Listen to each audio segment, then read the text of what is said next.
Well, moving back into Joshua for these last few minutes that we have, let me begin with some of the resources as far as the book is concerned. And certainly when we enter into the former prophets, we have a thinning out of reliable resources. Again, publishers publish what is bought. And if men are not preaching, they don't tend to buy works on certain books of the Bible, and therefore those books do not get published because most Christian publishers need to make a profit to stay in business. So slim pickings when we get to Joshua, Judges, Samuel, and Kings, particularly in relationship to what we've seen in the Torah, but that does not mean that there aren't some valuable volumes that are available. The best, I think, that's available today exegetically is in the Word Biblical Commentary series. Something that has not come to the forefront, very, very often up until this point. And I would certainly not say that Trent Butler's work is the last word on Joshua, and Butler has, as he has continued to study, become a little more conservative. So if there is ever a revision, it'll be interesting to see what he might change in the commentary. Actually, he did the word commentary on Judges, which is much more conservative than the work on Joshua. So there was a man who studied under liberal teachers and has slowly but surely divested himself of some of those areas, and as I said, has become more conservative as he's continued to write. But pride of place, the best work that's available is the work by David Howard Jr. in the NAC. So it continues from the Torah that once again into the former prophets, you're going to see the NAC volumes starred. They are excellent in these books just as they were on the Torah. They are the best works presently available for evangelicals who are seeking to study and particularly preach through these portions of the Old Testament.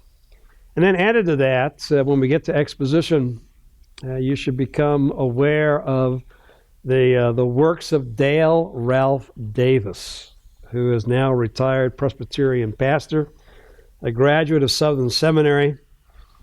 And gentlemen, he is both an outstanding Hebrew scholar and he is a tremendously gifted expositor. I wish I had half the wit that Davis displays in his works. I mean, gentlemen, he not only has profound insights into the text, and not only gives you a good example of how to preach, but he also does it with good illustrations and a touch of humor. I mean, he is able to turn a phrase like most Americans can't. I think there must be some British or Welsh blood in him somewhere because he's that good with the English language. So his works are very, very valuable. You've come too late to the kingdom. I think in previous Shepherd's Conferences, about 3 of Davis's books have been Shepherd's Conference giveaways. And you can pray that the Lord might continue to bless and Christian Focus can continue to give away his expositions. There are 6 of them, paperbacks, and maybe you too might be our participant of grace. I think Joshua and Judges and 1 Samuel have already been given, but there's 3 volumes still left, so who knows? Maybe at Shepherd's Conference 2014 you might pick up a Davis volume. And if not, then go to the Christian Focus decks and pick them up at 40% off. They're some of the best deals that you can have. So Davis is going to be starred, and of course his book on Joshua, No Falling Words, is well worth having in your library. Again, not only for how he helps you with the text, but also the way he helps you be able to preach the text is very, very valuable. All right, well, let's, with that backdrop now, come and take a look at the interpretive issues. I bring up the first 2 because you can't get into a discussion today concerning Joshua without having to deal with these two issues. And the first issue is the nature of Israel's conquest. Now, certainly, as we read the biblical text and we accept its authority, there is no problem. It's simple. There was a people in Egypt that were the sons of Israel, and this people God delivered as a people en masse out of Egypt, brought them through the wilderness, and as this solidified, unified people, God brought them into the land. And we've already seen in Numbers 1, first generation, Numbers 26, second generation, that they were an army. They were an organized army that follow in the book of Joshua. General Joshua, who is getting his direction and insight from Yahweh himself.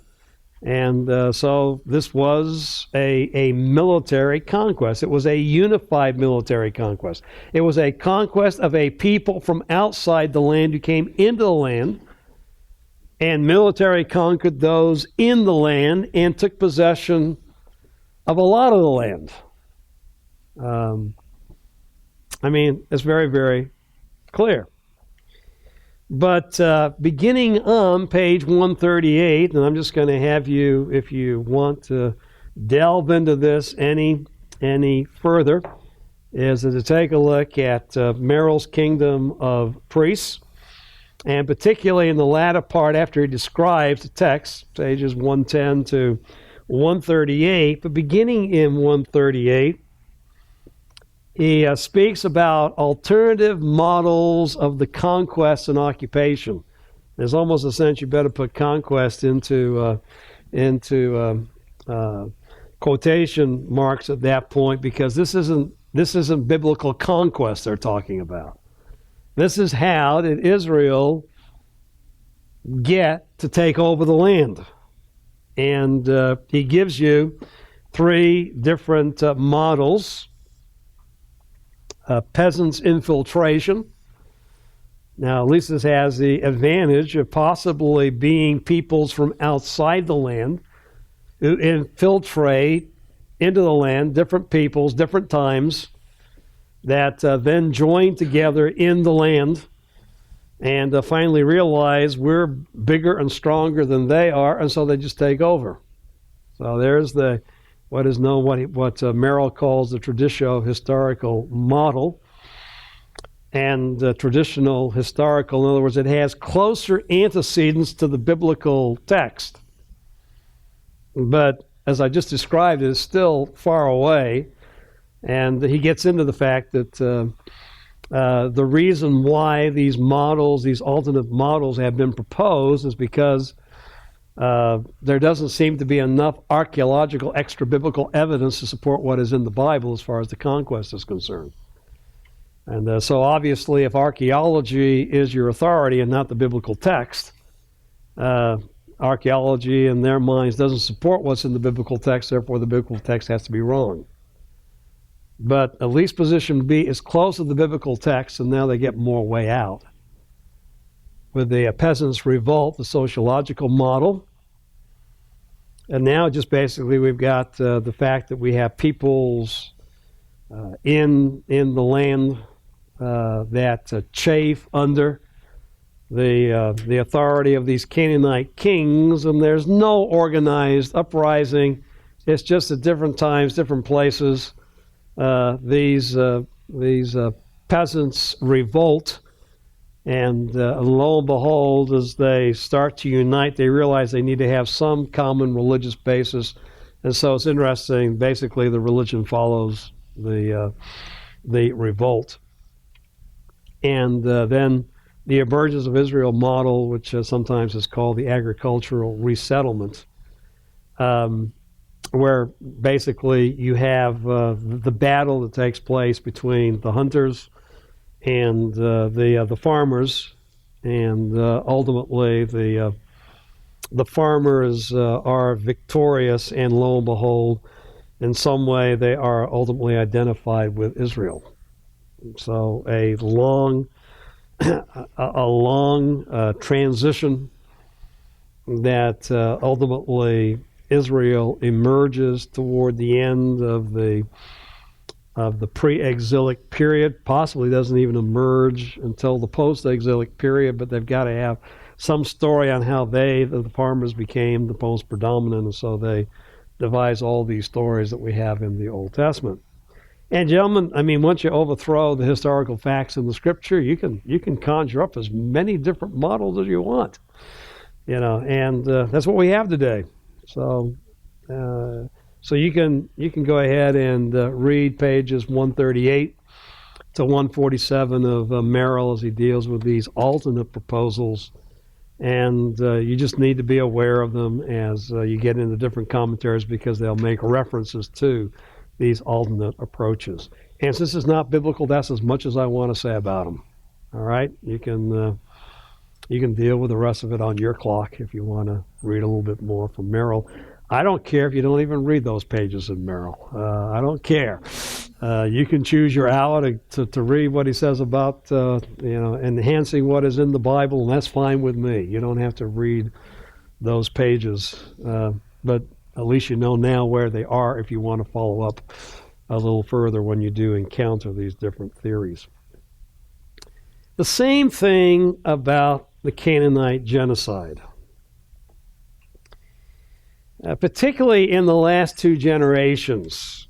And I would say that if the nature of the conquest, and again, archaeologically we don't have the evidence, if the nature of the conquest has become the great historical stumbling block of the skeptics, before this ever came to pass, the ethical stumbling block of the skeptics was, how could a loving God command the slaughter of every living, breathing Canaanite? And even though Israel was disobedient, still, look at all the slaughter, look at all the blood, look at all the smiting that is taking place in Joshua. And there's almost a sense when you read the skeptics, there's almost a sigh of relief that Israel was disobedient to the Lord, so the slaughter stopped. It's almost like everything is reversed.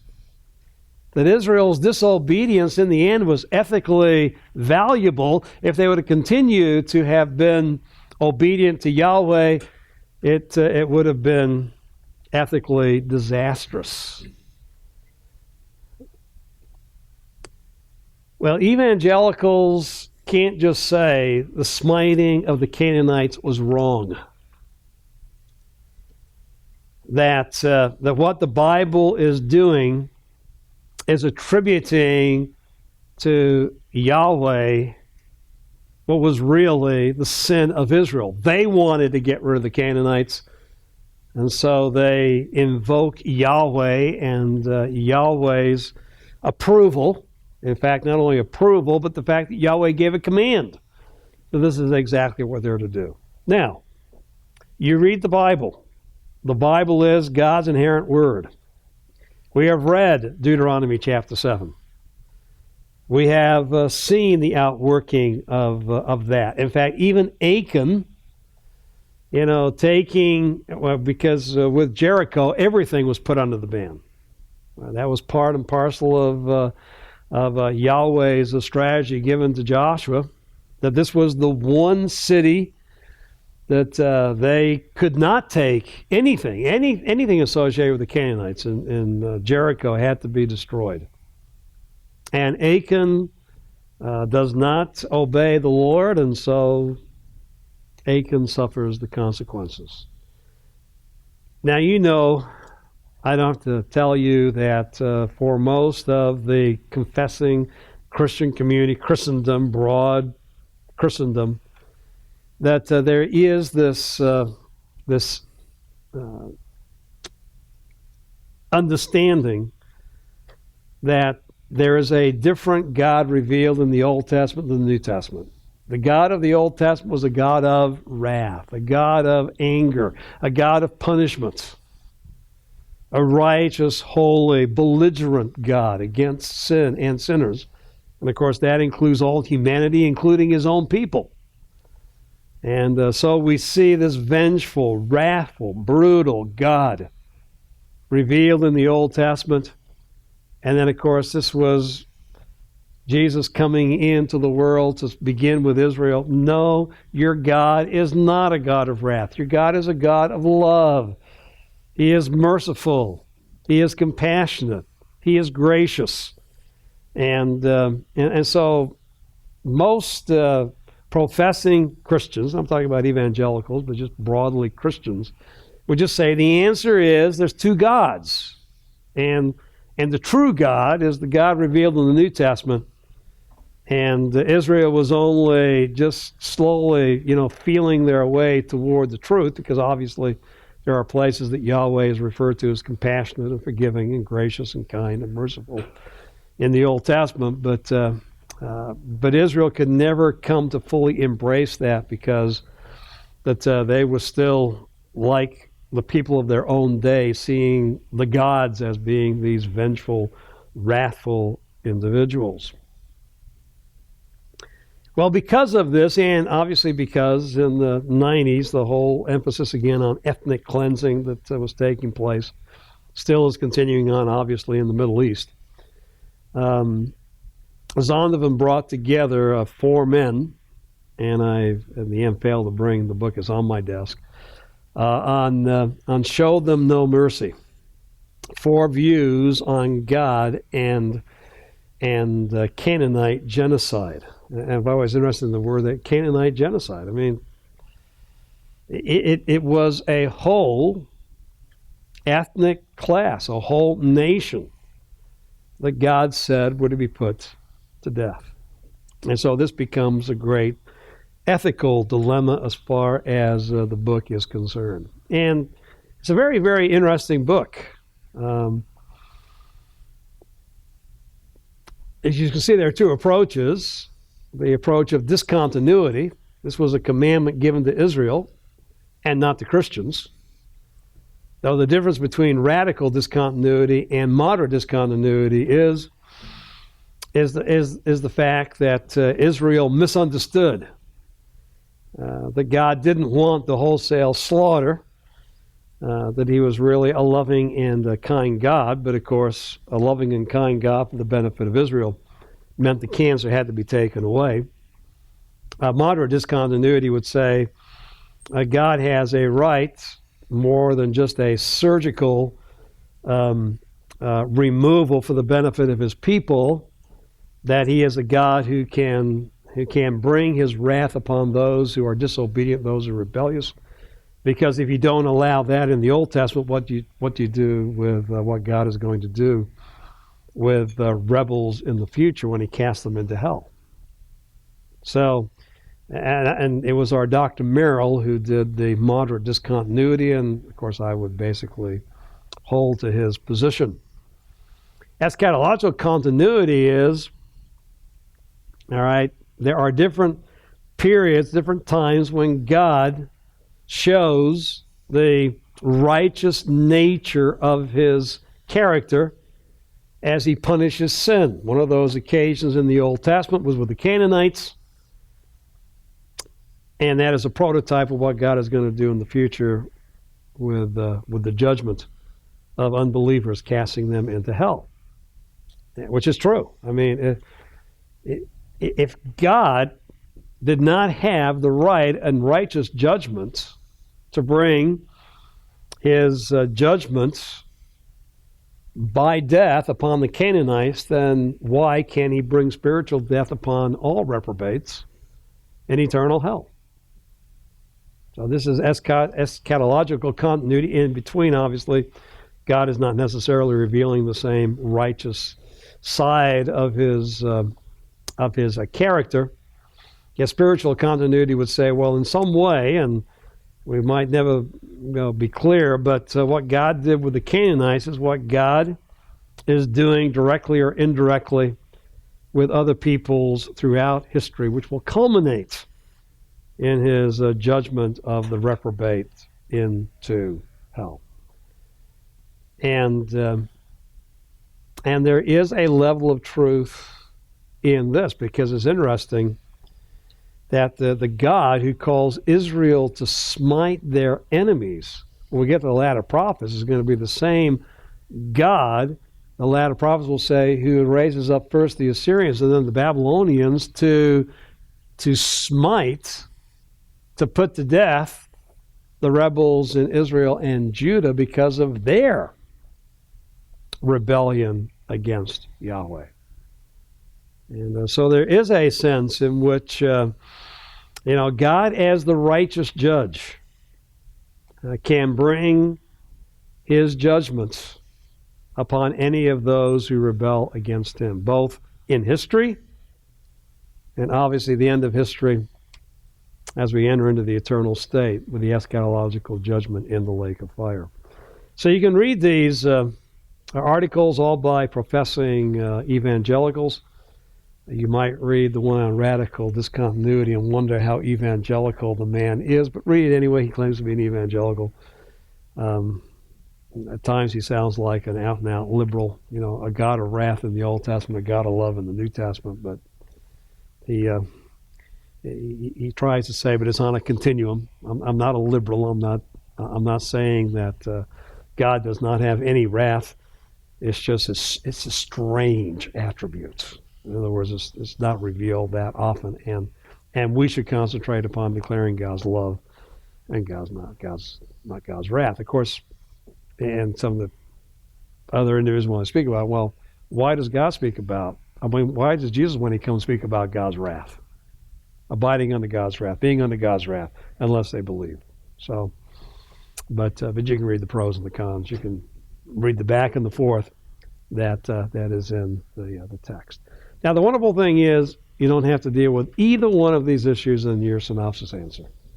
I don't care about you knowing about the liberal positions historically or ethically, but what you will have to deal with is how do we associate the book of Joshua with the Abrahamic promise?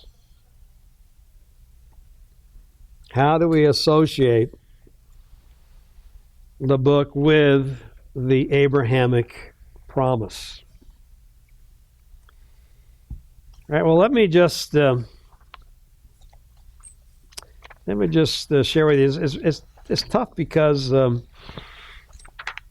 what we face in contemporary atlases is that very few of the atlases actually give the dimensions, the boundaries of the Abrahamic promise. I'm going to come back to that, but at the back of the Word in the World, you have the map 2, and this is just dealing with the tribal allotments that are made in Joshua chapter 13 to 21. Now, the reason that I show this, to you is these are the boundaries from what is stated in the text of Joshua that come all the way to the south. In fact, just a little further to the south. This whole area was allotted along with obviously the 2.5 tribes to the east, but particularly, when you come, and I want to go to the north because the text makes it very, very clear that for Asher, that actually, again, this needs to go further because land, including Tyre and Sidon, was given to Asher. And the interesting thing is we have no record in any of the Old Testament that Asher ever, inhabited, possessed very much of the land that was given to it. And so here is the allotments, and even when we think in terms of the possession of Israel throughout the Old Testament, they never even dwelled in and possessed all of what is in this map. Now let's come back and think in terms. Okay, that's the allotment of the tribes and where they were. But let's think in terms of the land that was promised. Joshua chapter 1. Joshua chapter 1.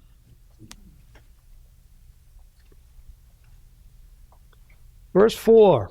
From the wilderness and this Lebanon, even as far as the great river, the river Euphrates, all the land of the Hittites, and as far as the great sea, toward the setting of the sun, will be your territory.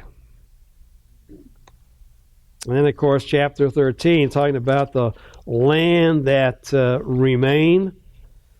And I've already, talked about the fact that we have the borders, verse 3 to the east, verse 4 to the south, and verse 6 to the north. Notice, all the Sidonians, I will drive them out before you.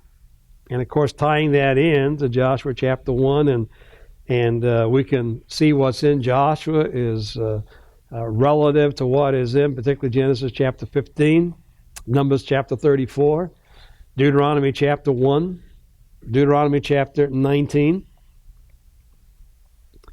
That then we take a look for a map of the ancient world, and basically in most in most of the atlases, what I have to do is do what I do here with map 4. Again, at the back of the world and the word. All right, and this is the only time you can find maps that help you understand the Abrahamic promise.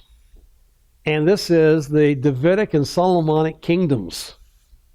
By the way, when we do get to 1 Kings chapter 4, we are going to find out that the boundaries of Solomon's kingdom do start to match the promise that was given to Abraham.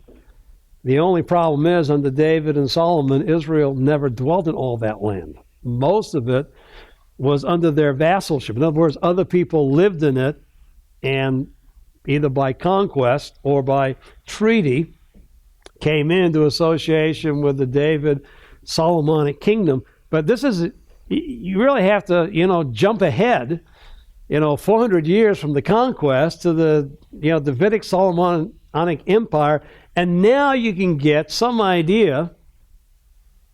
Now, is the brook of Egypt? I would go along with those who would see that as the Wali Aharish, that was known in ancient documents as time as the brook of Egypt, or some would take it to the easternmost Nile, as far as the delta is concerned. That just pushes this just a little further to the southwest.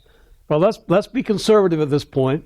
All right, let's just say it's the Wadi al-Arish, as we have here, and down to Ezion Gibor, because it's going to go down all the way to the Gulf of Aqaba, and we're going to come up the Araba here to the Dead Sea. So that to the east is not part of it, but all the way up the Abara, that comes to Mount Hermon, and then you continue to go north all the way to the Euphrates, and you come back, and remember, you got to go at least to Sidon and the district north of Sidon along the coast.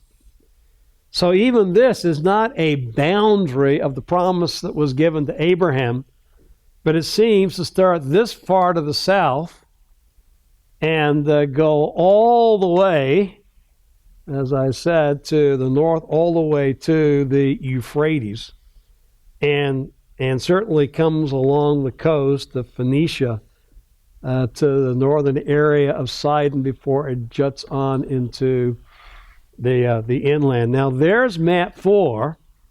All right, just flip back because this makes it really easy. Back to map 2. And you realize even the boundaries given to Israel in no way fill out this. And I use now this text because it's so easy, because all you got to do is flip one page. You get in atlases, you got multiple pages to try to figure out, where Israel was and the promises that were given.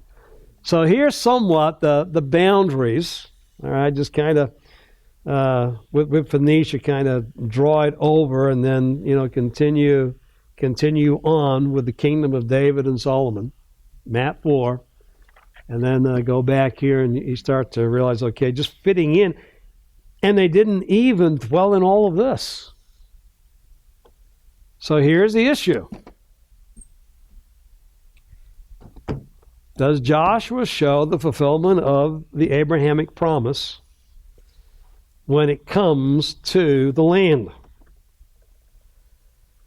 Now, as far as Israel's dwelling possession and dwelling in the land, the answer is no. There's no way that Israel under Joshua, or in the generations that come after, even during the time of David and Solomon, that they ever possessed the land that was promised them through the Abrahamic covenant. But wait a minute. What about Joshua 21? Verse 45, not one of the good promises which the Lord had made to the house of Israel failed. All came to pass. Doesn't it go back to verse 43? God gave Israel all the land which He sworn to give to their fathers. They possessed it and lived in it.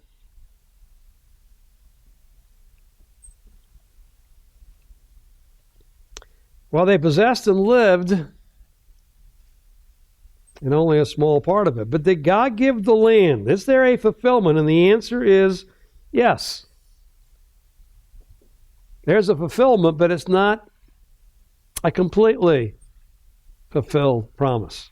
In fact, the answer is, as I put there, Yahweh gave Israel the land, yet Israel failed to complete and continually possess the land. Did God, on His part, fulfill the promise to Abraham under Joshua? And the text is clear. On God's part, the answer is yes, He gave it. Did Israel take it, possess it, dwell in it to the extent consistent with the promise of God? And the answer to that seems to be no. Now, in Howard's work, because obviously this is the key exegetical issue for Orthodox believers in the book, we accept the history, and we are able to make a certain amount of ethical peace. So interpretive issues 1 and 2 are not a problem. But certainly this becomes the major problem. And what I want to do is there's a lengthy discussion, and Howard deals with the verb, the tom, the verb to give. And he has a lengthy discussion analyzing every usage of the verb in the book of Joshua. And of course, this is how verse 43 begins of chapter 21. So the Lord gave Israel all the land. So to understand how we are to interpret the verb to give is very, very vital to resolving this issue. And so here he talks, the survey of Natan, to give, in Joshua reveals several things. You might just want to jot these down. First, the land of Canaan was God's gift to His people, Israel. Text makes it very, very clear. God gave the land to Israel. Second, God gave the land's peoples into Israel's hands as well. Also speaks not only about him giving the land, but giving the peoples into their hand.